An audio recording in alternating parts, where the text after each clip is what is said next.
Medical पाठशाला। Hello friends, आज की वीडियो में हम लेकर आए हैं साइनोसिस। साइनोसिस क्या होती है?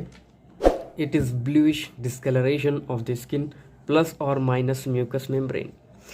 स्किन या म्यूकस मेम्ब्रेन का ब्लूइश डिस्कलरेशन होना, किस नीली हो जाना, स्किन या जो है म्यूकस मेम्ब्रेन नीली पड़ जाए। आगे मैं बताऊंगा कि कौन से साइनोसिस में स्किन होती है ब्लू कलर की और किसमें म्यूकस मेम्ब्रेन्स भी ब्लू कलर की होने लगती है। तो ब्लूइश डिस्कलरेशन को ये कहते हैं, आप जान गए होंगे। ये किस वजह से होता है? It is due to lack of oxygen supply. सीधी सी बात है, ऑक्सीजन की कमी से, सप्लाई की कमी से, जो है ऑक्सीजन की सप्लाई की कमी से ये होता है, साइनोसिस देखने को मिलता है। इसके कॉजेस हम आगे बताएंगे। टाइप्स क्या हैं? दो तरह का होता है ये, पेरिफेरल साइनोसिस और सेंट्रल साइनोसिस। एक बार और बता देता हूँ कि पेरिफेरल साइनोसिस क्या होता है। पेरिफेरल साइनोसिस यानी कि हमारे जो लिम्स हैं, अपर लिम, लोअर लिम, इनमें जो है डिस्कलरेशन हो रहा है, ठीक है, स्किन में हो रहा है सिर्फ, तो ये पेरिफेरल साइनोसिस कहलाएगा। सेंट्रल साइनोसिस मतलब इतना ज़्यादा अफेक्ट साइनोसिस का हो चुका है, ऑक्सीजन सप्लाई जो है ब्रेन तक कम हो चुका है, तो ये हमें सेंट्रल साइनोसिस कहलाएगा।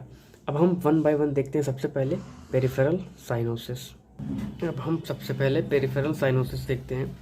पेरिफेरल साइनोसिस ये लिम्स को अफेक्ट करती है, हाथ और पैर को जो है नीला होने लगते हैं। ये किस वजह से होता है? It is due to local obstruction of the blood flow in an organ. किसी भी ऑर्गन में यानी हाथ या पैर में ब्लड फ्लो का ऑब्स्ट्रक्शन हो जाए, इसकी वजह से ऑक्सीजन सप्लाई कम हो जाती, तो उसके नतीजे में साइनोसिस होती है वहाँ पर।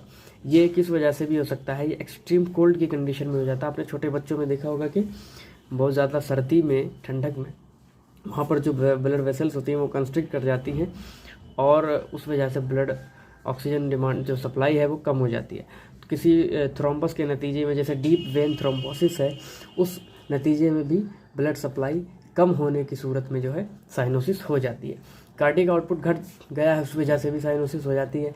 कैसे ऐसा होता है कि जैसे कार्डिक आउटपुट घटा है, किसी वजह से हो सकता है ब्लड वॉल्यूम कम हो गया हो या फिर कोई और बीमारी की वजह से कार्डिक आउटपुट घटा, तो कार्डिक आउटपुट घटने से क्या होगा कि इसके रिफ्लेक्स में क्या होगा कि जो हमारी ब्लड वेसल्स छोटी छोटी होती हैं, जिसे हम कैपिलरीज कहते हैं, जो उनमें क्या हो जाएगा, कंस्ट्रिक्शन हो जाएगा। पेरिफेरल वेसल्स में कंस्ट्रिक्शन होगा ताकि वो ब्लड वॉल्यूम, ब्लड प्रेशर को मेंटेन करे।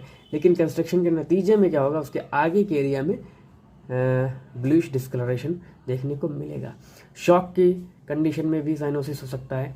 मिट्रल स्टेनोसिस में भी ये पेरिफेरल वाला साइनोसिस देखने को मिल सकता है। अब हम सेंट्रल साइनोसिस को देखेंगे। सेंट्रल साइनोसिस क्या होता है कि इसमें अगर हम देखें पेशेंट में, तो ब्लूइश डिस्कलरेशन कहाँ पे दिखाई देगा? लिप्स में होगा, टंग में दिखाई देगा और पैलेट में दिखाई देगा। ठीक है, इससे पहले हम पेरिफेरल देख रहे थे।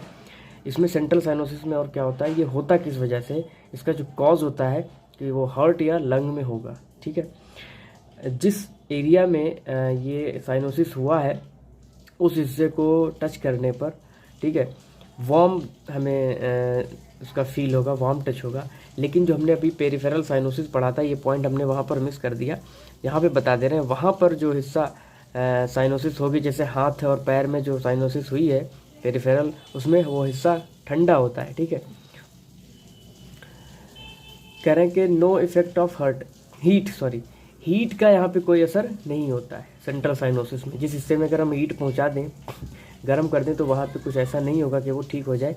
लेकिन पेरिफेरल साइनोसिस में क्या होता है, अगर हम हीट दे दें तो वो उस हिस्से में ऑक्सीजन सप्लाई ठीक होने लगती है।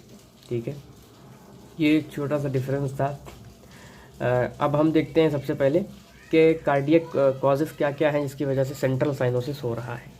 ठीक है, सेंट्रल साइनोसिस मतलब ओवरऑल बॉडी में जो है मेन प्रॉब्लम जनरेट हो रही है हार्ट या लंग में, जिसकी वजह से जो ब्लड जा रहा है वो हर जगह पर कम पहुंच रहा है। ठीक है, इसी वजह से म्यूकस मेम्ब्रेन में हमें देखने पर, जहाँ जहाँ जैसे लिप्स में देखा, टंग में देखा, पैलेट में देखा, या फिर ओरल म्यूकोसा को चेक कर लेंगे, वहाँ पर भी हमें ब्लूइश डिस्कलरेशन दिखाई देगा। लेकिन वहाँ पे पेरिफेरल में क्या था, बस लोकल जगह पर एक ऑब्स्ट्रक्शन पैदा हुआ या फिर कंस्ट्रिक्शन हो गई ठंडक की वजह से, तो वहाँ पे बस उसी एरिया में साइनोसिस होती थी। चलिए देखते हैं कार्डियक कॉजेस क्या वजह हैं जिसकी वजह से सेंट्रल साइनोसिस होती है। नंबर 1 है वॉल्वुलर हार्ट डिजीजेस। कुछ वल्वुलर हार्ट डिजीज़ है, स्टेनोसिस हो गया या फिर रिगर्जिटेशन हो गया या फिर ऐसी प्रॉब्लम जिससे जो है ब्लड पूरा कार्डियक आउटपुट कम हो रहा है, तो ऑक्सीजन सप्लाई कम हो जाएगी टिश्यूज़ में, ठीक है। नंबर 2 है congestive heart failure. Congestive heart failure में भी क्या होता है कि हार्ट जो है पूरा ब्लड नहीं पंप कर पा रहा है, जिसकी वजह से लंग में प्रेशर, बैक प्रेशर जाता है जो डिस्निया कॉज करता है। फिर वहाँ पर जो है ऑक्सीजन की सप्लाई कम होने लगती है, क्योंकि वहाँ पे प्रेशर बढ़ा हुआ है तो ऑक्सीजन का एक्सचेंज नहीं हो पाता है, जो हमें इसका इफेक्ट हमें साइनोसिस के रूप में मिलेगा, कंजेस्टिव हार्ट फेलियर। नंबर 3 है कंजेनाइटल हार्ट डिजीज़। कुछ कंजेनाइटल हार्ट डिजीज़ हैं, पैदाइशी तौर पर बच्चों में पाई जाती हैं, और जैसे कि सेप्टल डिफेक्ट है। सेप्टल डिफेक्ट क्या होता है कि चाहे वो एट्रियल सेप्टल डिफेक्ट हो या फिर वेंट्रिकुलर सेप्टल डिफेक्ट हो, अगर यानी कि जो सेप्टा होता है बीच में, एट्रिया और दोनों एट्रिया के बीच में, दोनों वेंट्रिकल्स के बीच में अगर वहाँ पे ओपनिंग हो गई, वहाँ पे छेद हो गया, तो क्या होगा कि मिक्सिंग ऑफ द ब्लड हो जाएगी। और ब्लड मिक्स होने पर प्योर इम्प्योर मिक्स हो जाएगा, तो क्या होगा, ब्लड हमें कैसा मिलेगा, इम्प्योर ब्लड ओवरऑल मिलेगा। फेलेट्स टेट्रोलॉजी हो जाए। फेलेट्स टेट्रोलॉजी होती है 4 हार्ट चीज़ें, कुछ 4 चीज़ें जो होती हैं जो हार्ट में डिफेक्ट पैदा कर देती है, जिसकी वजह से जैसे कि वहाँ पे एओर्टा बड़ा हो जाता है जो ओवर राइटिंग करता है, या फिर वहाँ पे राइट वेंट्रिकुलर हाइपरट्रॉफी हो जाती है और नैरोइंग हो जाती है पल्मोनरी आर्टरी की। तो इन सब चीज़ों की वजह से क्या होता है, ओवरऑल ब्लड जो है ऑक्सीजन नहीं पहुँचता है हमारी बॉडी में, ठीक है, क्योंकि ये इफेक्टिवली ब्लड को पंप नहीं कर पा रहा है। पेटेंट डक्टस आर्टेरियोसिस क्या है, इस वजह से भी ऐसा होता है कि पैदाइश के दौरान बच्चा जब पेट में होता है उसके बाद बर्थ से जस्ट पहले जो है वो बंद हो जाता है, या फिर पैदाइश के कुछ देर बाद बंद हो जाता है। पेटेंट डक्टस आर्टेरियोसिस ये क्या होता है, ये होता है आयोटा और पल्मोनरी आर्टरी के दरमियान जो है कनेक्शन होता है वो बंद हो जाता है बर्थ के बाद, ठीक है। लेकिन अगर किसी का खुला रह गया तो क्या होगा कि मिक्सिंग हो जाएगी ऑक्सीजनेटेड और डीऑक्सीजनेटेड ब्लड की, तो फिर क्या होगा, हमें ओवरऑल कैसा ब्लड मिलेगा, डीऑक्सीजनेटेड ब्लड मिलेगा, जिसकी वजह से हमें जो है ये साइनोसिस देखने को मिल सकती है। अब हम पल्मोनरी कॉजेज देखेंगे कि लंग्स में क्या प्रॉब्लम होती है जिसकी वजह से सेंट्रल साइनोसिस होती है। कुछ इन्फेक्शंस यहाँ पर दिए गए हैं और मैलिग्नेंसीज वगैरह भी हैं, जैसे क्रोनिक ब्रोंकाइटिस है, ये क्रोनिक ब्रोंकाइटिस है, ब्रोंकिक्टेसिस है, एम्फाइसेमा है। अब यहाँ पर मैं सबको बताऊंगा नहीं क्योंकि ये सब पैथोलॉजी का पार्ट है, ये सब आपको पता होना चाहिए क्या होता है इसमें, क्या इसकी पैथोलॉजी होती है। जैसे खौर पल्मोनेल है, निमोनिया है, कार्सिनोमा ऑफ द लंग है, फाइब्रोजिंग अल्वोलाइटिस है, ठीक है। ये सारी चीज़ें अगर हैं, ये सीवियर कंडीशन इनकी होती है, तो इसकी वजह से हमें सेंट्रल साइनोसिस देखने को मिलती है।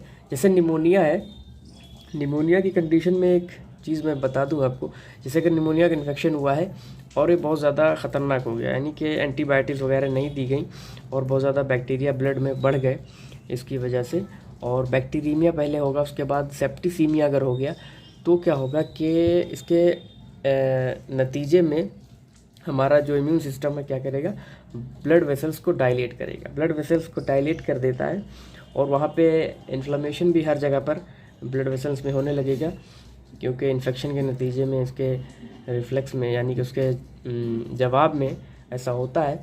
तो डायलेटेशन होने की वजह से क्या होगा कि हाइपोटेंशन की कंडीशन पैदा हो जाएगी। जब ब्लड वेसल डायलेट कर जाएंगी तो ब्लड का फ्लो भी, तो उसका जो प्रेशर है वो कम हो जाएगा, तो हाइपोटेंशन होगा, उसके वजह से क्या होगा, ब्लड का फ्लो घट जाएगा टिश्यूज़ में, ऑर्गन्स में, तो उसी की वजह से ब्लड फ्लो जो कम हुआ तो ऑक्सीजन की सप्लाई कम हो गई। तो इसी वजह से हमें जो है सामने सेंट्रल साइनोसिस, पहले पेरिफेरल साइनोसिस होगी, फिर जो है ये सेंट्रल साइनोसिस में ये कन्वर्ट हो जाएगा। ये तो मैंने आपको निमोनिया बता दिया। खौर पल्मोनेल में क्या होता है, राइट हार्ट साइड जो है और लंग दोनों चीज़ें इन्वॉल्व होती हैं इसमें, ये सब आपको मालूम होना चाहिए, पैथोलॉजी का पार्ट है, तो इन वजहों से होता है। आज की वीडियो में इतना ही, बाकी हम नेक्स्ट लेक्चर में देखेंगे। Thank you. चैनल को प्लीज़ सब्सक्राइब करें, वीडियो को लाइक करें, शेयर करें। Thank you.